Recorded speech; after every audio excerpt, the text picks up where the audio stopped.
Ya mau omon-omon atau terjadi hak angket tidak ada yang mengkhawatirkan ya kalau bagi kami ya. Silakan saja ya. Jangankan Gerindra.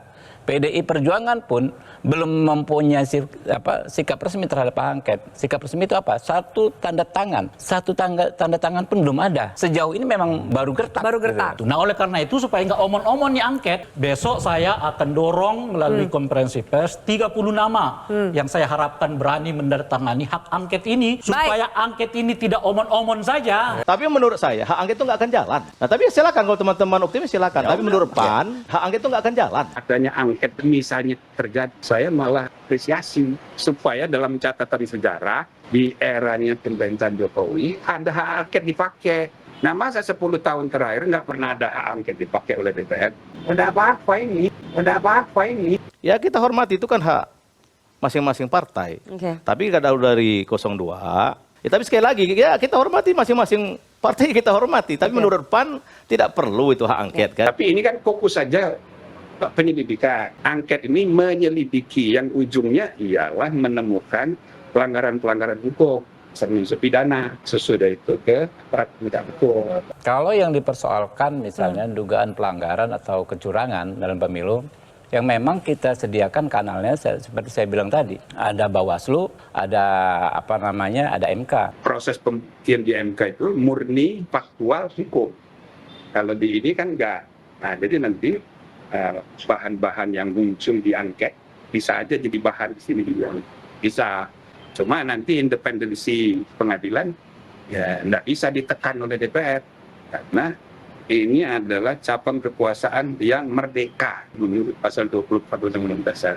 Ini nggak bisa tunduk pada tekanan DPR karena DPR peserta pemilu. Presiden juga adalah peserta pemilu. Peserta pemilu itu tidak bisa mendikte yang menang saya bukan dia. Tak bisa begitu. Tidak perlu itu hak angket kan, cukup kita akhiri kalau ada persoalan di pemilu di MK, cukup. Setiap waktu ada persoalan. Nah oleh karena itu perlu angket supaya ketahuan. Masalahnya ini apalagi soal bahwa presiden kelihatan bercondong kepada paslon tertentu, ini kan agak kejadian sekarang. Yang sebelum-sebelumnya belum kita lihat sekentara ini kan. Nah oleh karena itu dibuat pansus angketnya. Adanya angket misalnya terjadi supaya dalam catatan sejarah di eranya pemerintahan Jokowi ada hak angket dipakai. Nah, masa di zaman reformasi semua presiden itu mulai dari Pak Habibie, Megawati, Gus Dur, SBY, semua sudah mengalami ya hak angket. Dipakainya hak angket oleh DPR. Nah, masa 10 tahun terakhir nggak pernah ada hak angket dipakai oleh DPR. Jadi, ada apa-apa ini? Narasi kan yang saya tangkap kan ada persoalan sebelum proses pemilu ya kan ya. Pada saat kenapa nggak dipersoalkan saat itu? Baru setelah terdeteksi diduga kalah ya kan ya lewat quick count ya. Baru muncul ini. Baru muncul narasi-narasi ini. Kenapa sekarang? Ya nggak ada waktunya lagi. Sebab kalau kita bicara nanti setelah presiden yang sekarang ini selesai masa baktinya, yang nggak ada lagi namanya angket, dong presiden sudah selesai. Dan memang waktunya sekarang gitu. Karena itu ya urgent supaya ketahuan apa yang selama ini yang muncul di tengah masyarakat soal dugaan keterlibatan presiden. Ingat loh ya, dugaan keterlibatan presiden dalam hal cawe-cawe untuk memenangkan satu paslon. Oleh karena itu bukan berhubungan dengan teknis pelaksanaan pemilu. Sebab kalau teknis pelaksanaan pemilu jalurnya udah jelas. Anda ke MK, Anda ke Bawaslu. Tapi karena ini berhubungan dengan ranah eksekutif, dugaan adanya penggunaan kekuasaan demi kepentingan elektoral yang dilakukan secara tidak sah. Nah, oleh karena itu cara untuk melihatnya itu adalah angket. Bukan melalui Bawaslu, bukan melalui MK. Itu keliru juga. Mau melihat keterlibatan presiden secara politik kok pintunya melalui MK. Bawaslu atau MK. Mau melihat keterlibatan presiden untuk menangkan paslon dengan cara yang ilegal kok melalui Bawaslu. Enggak. Bukan itu pintunya. Dugaan keterlibatan presiden secara ilegal di dalam pelaksanaan pemilu memang pintunya tidak lain dan tidak adalah angket. Nah, ya di dunia ini yang kalah itu yang menuntut keadilan.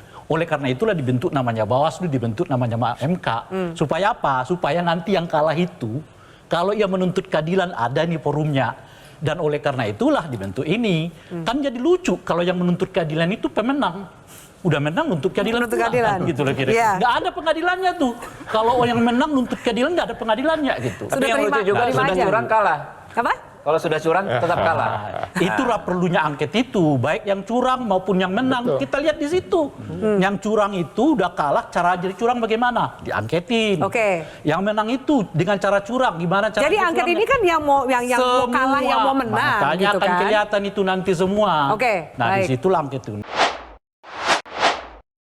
Politikus PDIP Ciko Hakim mengungkapkan 5 objek hak angket yang direncanakan akan diajukan ke pemerintah.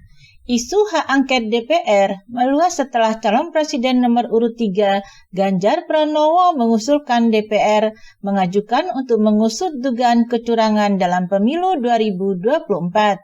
Ciko mengatakan, objek pertama hak angket adalah memastikan apakah ada pelanggaran konstitusi atau undang-undang oleh penyelenggara, pengawas, atau lembaga peradilan pemilu.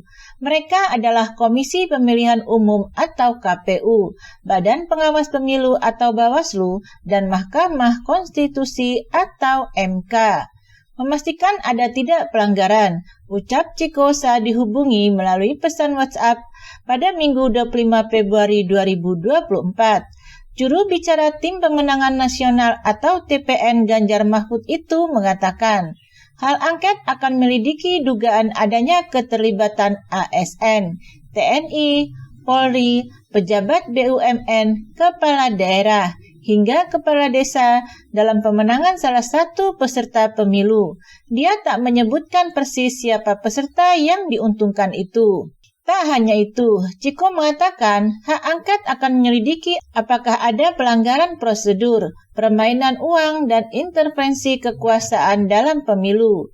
Dia mencontohkan dalam penetapan peserta pemilu dan peserta pilpres, salah satu pasangan calon mendaftarkan calon wakil presiden tanpa didasarkan kepada peraturan KPU.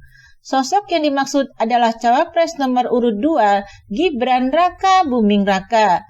Ketika putra sulung Presiden Joko Widodo atau Jokowi itu mendaftar, KPU belum merevisi peraturan sesuai putusan MK yang menyebut kepala daerah di bawah 40 tahun bisa mencalonkan diri dalam kontestasi pemilu presiden atau pilpres. Ciko juga mengatakan hak angket akan menyelidiki malpraktek realisasi anggaran bantuan sosial atau bansos dan penarikan BLT pada awal tahun 2024.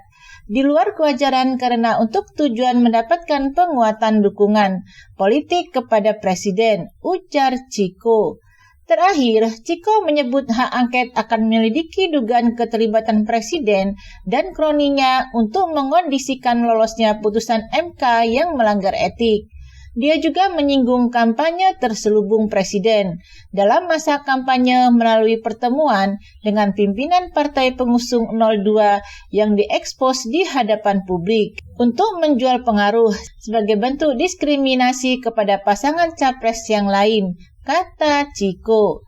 Seperti diketahui, seluruh partai anggota Koalisi Perubahan, Nasdem, PKS, dan PKB sepakat untuk mendorong hak angket di DPR RI untuk mengusut kecurangan pemilu 2024. Kini Koalisi Perubahan tinggal menunggu langkah PDIP sebagai inisiator hak angket. Kawan-kawan PDIP sebagai partai terbesar sebagai inisiator. Bagaimana selanjutnya? Kata Sekjen Nasdem Hermawi Taslim di Nasdem Tower, Jakarta Pusat pada Kamis 22 Februari.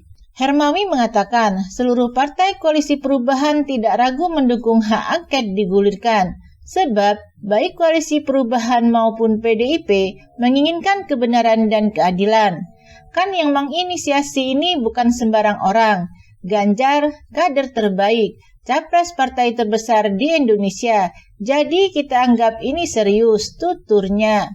Hermawi menjelaskan, timnya tengah menyiapkan data dan strategi untuk mengusulkan hak angket di rapat paripurna nanti. Dengan gabungan Koalisi Perubahan dan PDIP, Hermawi yakin sudah memenuhi batas quorum untuk mengajukan dan menyepakati hak istimewa ini diambil. Jadi angket itu, komposisi DPR itu 575 anggota, baru bisa berdinamika nanti kalau dia disepakati, lebih dari setengah anggota.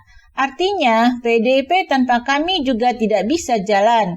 Kami tanpa PDIP tidak bisa jalan, jelasnya.